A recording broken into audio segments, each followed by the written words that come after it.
Welcome to Not Milk Never Milk. Subscribe if you're lactose intolerant.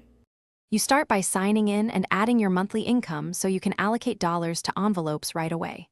Once done, create essential envelopes, rent, groceries, bills, savings, and assign the amounts that match due dates. This establishes cash flow and prevents overspending. Make sure to enable device sync so changes update everywhere.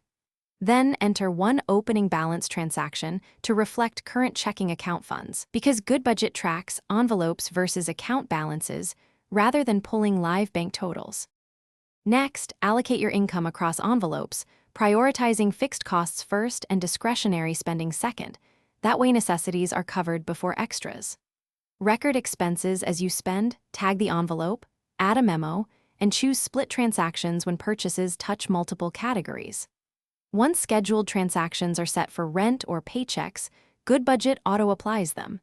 This reduces manual work and keeps future balances accurate. Sync after major changes and reconcile with receipts periodically to maintain reliability.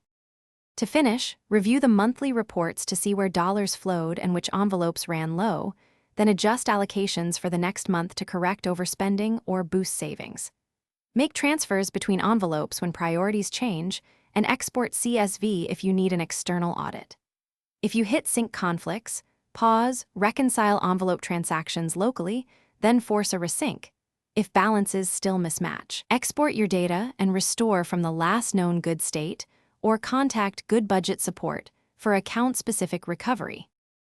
Thanks for watching. If this was helpful, leave a like and consider subscribing. See you next time.